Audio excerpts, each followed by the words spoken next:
I gave my wife a $25,000 diamond necklace for our anniversary. She looked at it, then whispered, "You're just trying to buy my silence." I froze. A few minutes passed. She tried to take it off, but it was already too late. I found out my wife of 18 years was cheating on me with an old coworker. I didn't confront her right away. I gathered evidence, lawyered up, and waited until our anniversary to make my move.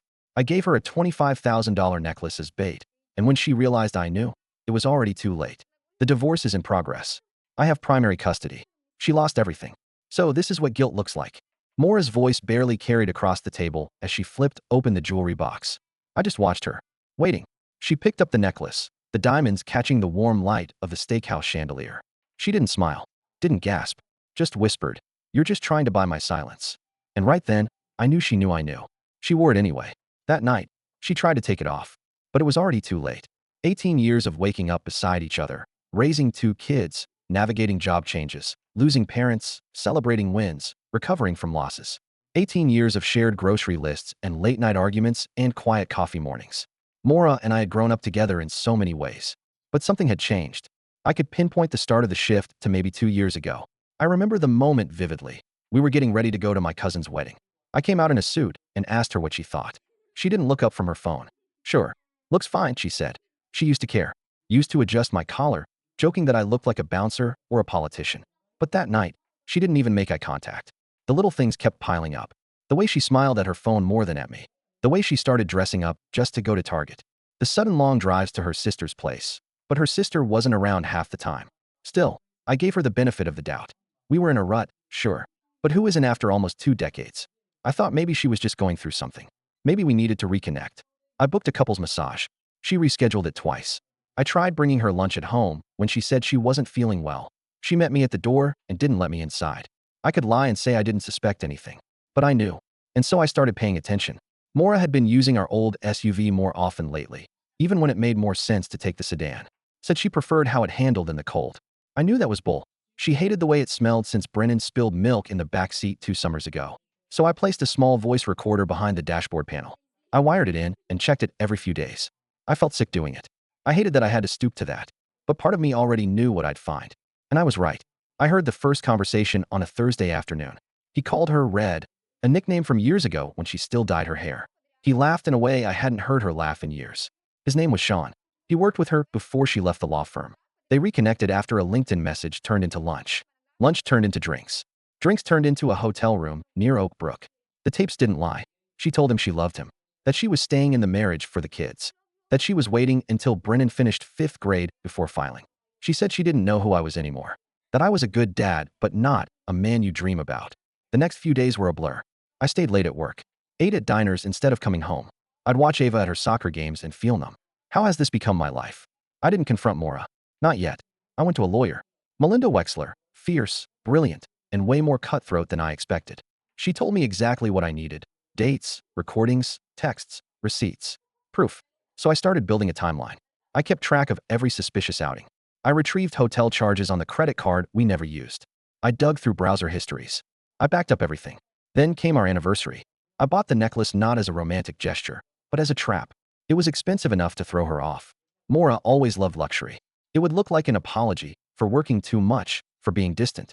She'd suspect guilt, but not know how much I already knew. When she whispered those words in the restaurant, "You're just trying to buy my silence," I didn't answer. I didn't have to. She wore it that night. For a few hours, she pretended everything was normal. We even sat on the couch for a bit, watching something forgettable on Netflix. She leaned into me like she used to, but it felt hollow, like muscle memory. She went upstairs after midnight. I waited until I heard the bedroom door close before I locked up and went to the basement to review everything one last time.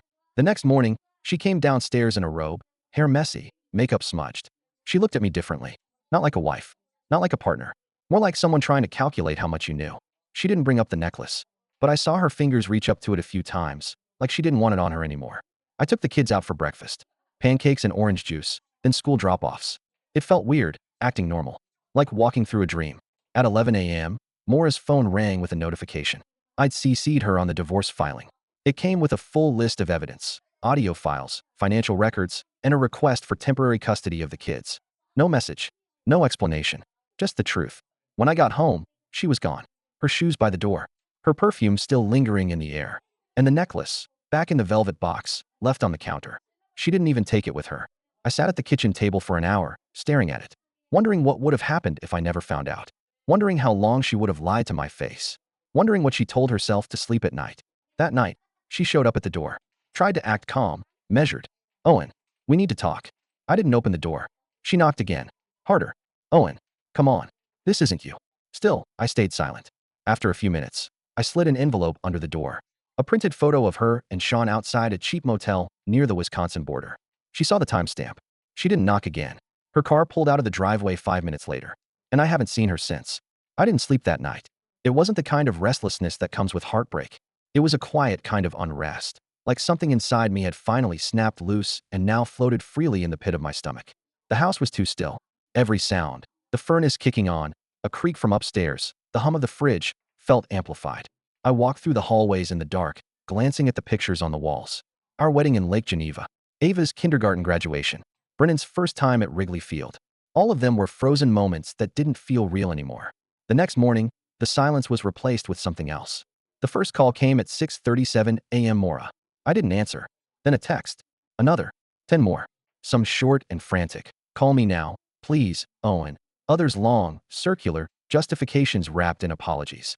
By the time I poured my coffee, she was leaving voicemails. I didn't listen to them. Instead, I got the kids ready for school like nothing had changed. Ava seemed distracted, but not unusually so. Brennan asked where Mom was, and I said she had to stay at her sister's for a couple of days. He nodded and went back to his cereal. The hardest part? Pretending I wasn't falling apart. I took the day off work.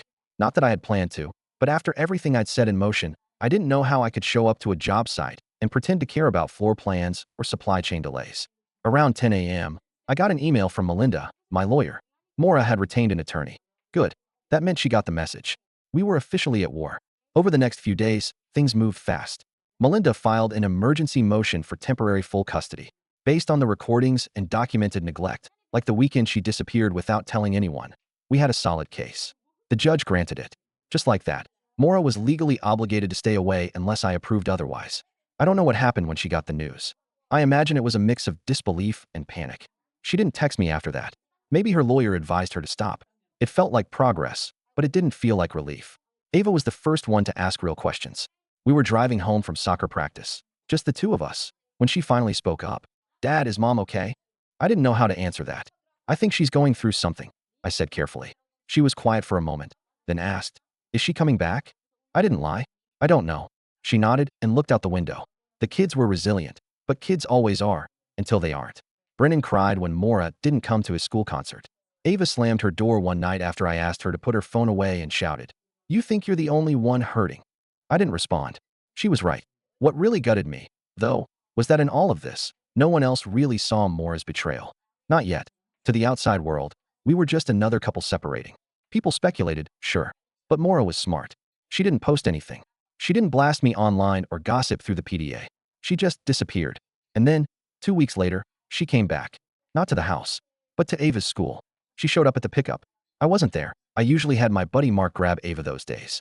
But Ava told me about it later. She said Maura looked tired, smaller somehow. She asked if they could talk. Ava said no. She was crying. Ava told me that night. Like really crying. But it didn't feel real. It felt like she was sad for herself. I didn't know what to say to that. Ava was 14. Old enough to understand betrayal. Old enough to remember it for the rest of her life. That weekend, Maura's lawyer reached out to Melinda to propose supervised visitation. Melinda left the decision to me. I waited 3 days before I responded. I said yes. Not for Maura. For the kids.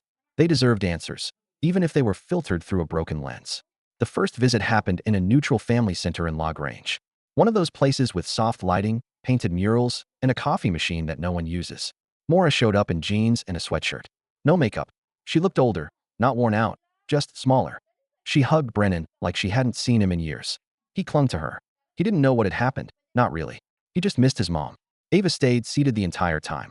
Didn't speak. Just watched. Maura tried to make small talk. Asked about school. Offered to bake cookies sometime. The visit lasted 45 minutes.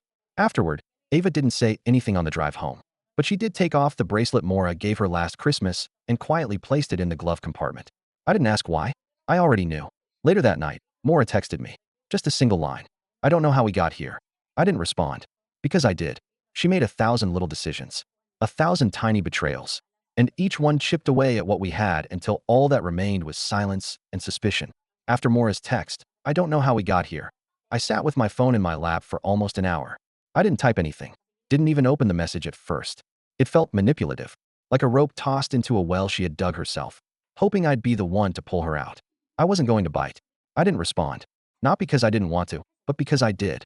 I wanted to scream at her, ask her how she could betray me so thoroughly and still act like we had somehow just ended up here by accident. But I didn't want to give her the satisfaction or the power. I forwarded the message to Melinda instead. She replied with a single sentence, "Keep everything she sends." So I did. The second supervised visit happened the following week. Ava didn't come. She said she had homework. I knew it was a lie, but I didn't press. Brennan went, though, and came back chatty, talking about how Mom might make lasagna next time, and how she remembered his favorite brand of gummy worms. It stung. That she could still make him light up like that. That she could still be someone's favorite person. That night, after Brennan went to bed, Ava came into the kitchen while I was unloading the dishwasher. She leaned against the counter, arms crossed. "Dad, are we ever going to talk about it?" I looked up. "Talk about what?" "You know what." I dried my hands and set the towel down. I hadn't told her everything. Just the basics. I wanted to protect her, maybe more than she needed protecting. Maybe more than she deserved. But I could see it in her eyes. She was ready. So I told her. Not the graphic parts. Not the recordings or the hotel names. But I told her about Sean. That Mora had been unfaithful for a while. That she had planned to leave us, her included, when the timing worked better for her. Ava didn't cry. She just nodded, like something finally made sense. Then she asked something I wasn't ready for. "Did you ever cheat on her?" It took me a second to find my voice. "No, never. Not even once. Not even close." She nodded again. Then, quietly, "I believe you." She walked out after that. I stood there in the kitchen for a long time. The next morning, Mora emailed Melinda a formal request to transition to unsupervised visitation. It was a long shot. Based on the initial court order and the emotional instability she'd shown in the early stages, it wasn't likely to happen anytime soon. But she was trying. Melinda called me to ask what I wanted to do. "I want her to have a relationship with the kids," I said. "But not until it's safe. Not until they want it." "Then we deny the request," she replied. And we did. 2 days later, Mora sent me an email directly. This time, it wasn't short. It was 4 paragraphs long. She didn't defend what she'd done. She apologized, vaguely, but sincerely enough that I could tell she'd spent some time thinking about it. She said she missed the kids more than anything and that she was starting therapy. She didn't ask for forgiveness, at least not outright, but she said something that stuck with me. "I lied to myself before I ever lied to you." That's how it always starts. I read it 3 times. Then I shut the laptop. The following weekend, Ava finally agreed to go with Brennan to another supervised visit. I dropped them off and sat in the car. I had no desire to go in. 40 minutes later, they both came out. Brennan skipped ahead. Ava walked slowly, her face unreadable. In the car, she didn't say much. But later that night, she knocked on my bedroom door. "Can I sleep here?" she asked. It had been years since she'd done that. She curled up under the blanket like she used to when she was scared of storms. After a few minutes, she whispered. She said she doesn't know who she is anymore. I didn't know how to respond. So I just placed a hand gently on her shoulder. And we sat there, listening to the sound of the furnace clicking on and the branches scraping the windows. It wasn't a clean recovery after that. Mora still fought to get more time with the kids. Her lawyer sent proposals. Some reasonable, some not. Each time, Melinda and I would go through them line by line. Ava became more withdrawn. Brennan is more confused. At school, Brennan started having trouble focusing. His teacher sent notes saying he seemed distracted, tired, sometimes emotional. We started therapy. Ava refused at first, but eventually agreed to a few sessions. Brennan went willingly, eager to talk to someone who wasn't tangled in the mess. I saw improvements. Slowly, Brennan stopped asking every night if Mom was going to read him a story. Ava started going to soccer again without acting like it was a chore. There were even nights we laughed over dinner. But there were still cracks. Still tension. Still moments when I'd walk past the empty side of the bed and wonder what the hell happened to our life. Mora stayed mostly out of sight during this time. She moved to a 2-bedroom apartment in Oak Park, closer to her job, or what was left of it. She was working part-time again, trying to rebuild. I heard through a mutual friend that she was attending group therapy for women dealing with emotional trauma. The irony wasn't lost on me. Still, I didn't wish her harm. I wasn't angry in the way I once was. I didn't want revenge. I just wanted peace. The kids needed stability more than anything. One day, out of the blue, Mora emailed me and asked if she could come to Brennan's school play. It wasn't her visitation day. She said she wouldn't sit near us. She wouldn't approach the kids before or after. She just wanted to be in the room when her son sang, "You've got a friend in me." I forwarded the message to Melinda. She left it to me. I waited a day before replying. And then I wrote, "Okay, but from a distance." She didn't respond. But she showed up, sat in the back row, didn't wave, didn't linger, just watched, hands clasped tightly in her lap, eyes glassy. And for the first time in months, I saw her for what she really was. After the play, Brennan ran off stage beaming, still holding the little paper guitar they'd made in class. His cheeks were red, and he had that breathless excitement only kids can pull off. "Did you see me, Dad?" he said as I knelt down. "You were amazing," I said. And I meant it.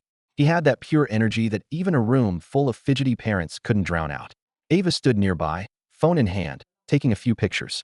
I caught her sneaking a quick look to the back of the auditorium. She didn't say anything, but I knew she saw Maura too. On the ride home, Brennan asked if Mom had been there. I hesitated, then said, "Yes. But she didn't want to distract you." He looked out the window for a while before nodding. "Did she like the song?" "I think so." He smiled a little and went back to humming the tune under his breath. Ava didn't say anything the whole way back. That night, after the kids were asleep, I sat at the kitchen table with a mug of coffee gone cold. I hadn't heard from Maura since the play, and I didn't expect to. But a part of me wondered what she had felt sitting back there, alone, away from all the other parents and kids. I pictured her driving back to that apartment in Oak Park, the streetlights hitting the windshield, the silence inside the car louder than the applause had been. She was rebuilding her life, or at least trying to. I'd heard she was volunteering now, something with a local shelter, organizing donation drives, helping with food distribution on weekends. She'd never had much interest in volunteer work before. I didn't know if it was genuine or just another step in the reinvention process, but either way, it wasn't my concern anymore. What was my concern was the way Ava started sleeping with her bedroom door locked. It happened quietly. No announcement. No rebellion. Just a click of the lock at bedtime, night after night. When I asked her about it, she shrugged it off, said she needed privacy. Maybe she did, but part of me suspected it had more to do with the fear of trust. Not just trust in her mother, but trust in anyone. Once a kid sees their parents lie, once that illusion shatters, it's like something in them hardens. I tried to keep things open between us and made space for her to talk, but most of our conversations became transactional: school schedules, soccer practice, dinner preferences. And then one afternoon, a letter arrived in the mailbox. Not an email, not a text, a handwritten letter addressed to Ava. From Maura. I found Ava sitting on the back porch, the letter still in her hand, unopened. She was staring out at the yard like she wasn't really seeing it. "Do you want to talk about it?" I asked. She shook her head, but an hour later, she left it on the kitchen counter. Still sealed. I didn't open it. Didn't touch it. The next day, it was gone. She didn't bring it up, and neither did I. Brennan, meanwhile, remained firmly in Maura's corner. He didn't understand the nuance. He just knew his mom was gone, and that sometimes he got to see her for an hour in a room that smelled like stale coffee and waiting. So when Maura submitted another request, this time to take Brennan for a full Saturday, I had to really think about it. Melinda laid out the risks. Legally, Maura was still bound by our existing agreement, and we could challenge the request easily. But ethically, emotionally, it's a gamble, she said. But you could allow it. I know, I said. But what if she lets him down? What if she doesn't bring him back on time, or says something to him that, I don't know, undermines all the work we've done? Melinda leaned forward. Then we respond accordingly. But right now, she's following every rule we've set. She hasn't missed a single supervised session. She's working. She's staying quiet. That doesn't make her a hero, but it makes her stable. For now, I sat with that for a few days. And eventually, I agreed. One day, one Saturday, drop off at 10 a.m., pick up at 6. Maura signed a detailed agreement that Melinda drafted, which included a zero-tolerance clause about overstepping boundaries. No surprise visits, no extended stays, no unsupervised time with Ava if Ava didn't want it. The night before, Brennan was so excited he barely touched his dinner. He laid out his sneakers, picked out 2 shirts, one for morning, one in case I spill, and packed a backpack with snacks, even though Maura had promised to take him out to lunch. Ava was quiet again, but she didn't try to stop him. She just watched. The next morning, Maura pulled up to the house. She didn't get out of the car. Brennan ran out like he used to when I'd come home from work back in the day, shoes untied, hoodie half-zipped. I watched from the doorway, and for 8 hours, I tried not to look at the clock. When 6 p.m. hit, and the driveway was still empty, my heart started racing. I imagined all the worst-case scenarios: an accident, a flight to another state, Brennan sitting somewhere crying because she forgot him. But at 6:07, the car pulled in. Brennan stepped out first, holding a balloon shaped like a T-Rex. Maura stepped out next. She didn't try to come up to the door, didn't wave. She opened the back, pulled out a little paper bag, handed it to Brennan, and said something I couldn't hear. Then she got in the car and drove away. Inside the bag was a new book, a small puzzle, and a card that just said, "I love you." Nothing else. That night, Brennan hugged me 3 separate times before bed. No reason. Ava came into the living room around 11, sat on the couch, and said, "She texted me today. Said she's not giving up." I looked at her carefully. Are you okay? She gave a tired half shrug. She's trying. That's something, I guess. We sat in silence for a while. Then she said, but I'm not ready. Not yet. And I told her, that's okay. Because it was. Because healing isn't linear. And forgiveness, if it comes at all, doesn't come in one big wave. It comes in ripples. Weeks passed. Morris stuck to the agreement. She picked Brennan up on time, dropped him off without drama, never crossed any lines. No surprise calls. No gifts that screamed guilt. She stayed in her lane. But something about it didn't sit right. It wasn't the behavior, it was the intentions behind it. Every time she showed up, she was a little more polished. Her clothes were carefully chosen. Her car was vacuumed. She was trying hard to show me she had changed, or was changing. But it felt curated. Performed. Maybe I was just cynical. Maybe once someone slices your trust that deeply, every bandage looks like a con. Either way, I didn't let my guard down. Neither did Ava. Brennan, though, he softened. He'd talk about his Saturdays with Maura. Tell me she bought him a soccer ball, let him pick the music, or made pancakes. Simple stuff. Normal stuff. But one night after dinner, he said something that made my stomach turn. She said she misses living here. That she made a mistake. I didn't react. Just nodded. But Ava's eyes locked onto mine from across the table. She heard it too. Later that night, I texted Melinda. She's laying the groundwork. I want back in. She responded in less than 5 minutes. That's the pattern. Let's stay the course. And we did. Then came the 9-month court review. The point where temporary custody is evaluated and the option to adjust arrangements becomes real. Maura's lawyer made their pitch. She was stable, sober, gainfully employed, consistent with visits, willing to attend co-parenting sessions. Her lawyer didn't go as far as requesting joint custody, but they wanted extended unsupervised time, including overnights. Melinda prepared our counter. Every documented absence, the affair, the recordings, the fact that Ava refused contact. It was clinical, factual, but powerful. We submitted everything. And then, and this is where the real revenge began, I requested a financial forensic review. You see, what Maura didn't know was that over the last year of our marriage, I had been watching the household finances closely. And in the 6 months leading up to the affair's discovery, she'd moved $38,000 out of our joint savings into a rainy day account she said she was using to help her mother with medical bills. Her mother never saw a dime. I had copies of the transfers. Screenshots of texts where she claimed they were for mom's prescriptions. All lies. Melinda submitted the documents to the court with a request for asset misappropriation to be factored into the final settlement. Maura's lawyer didn't see it coming. She showed up in court pale, lips pressed together, looking every bit the person who just got blindsided. She tried to explain it away, claimed she panicked, claimed she was in a dark place, claimed she intended to pay it back. But the judge didn't care. Not when it involved marital assets. Not when it was premeditated. Not when there were kids involved. And that, right there, was where the story turned. I retained full physical custody of the children.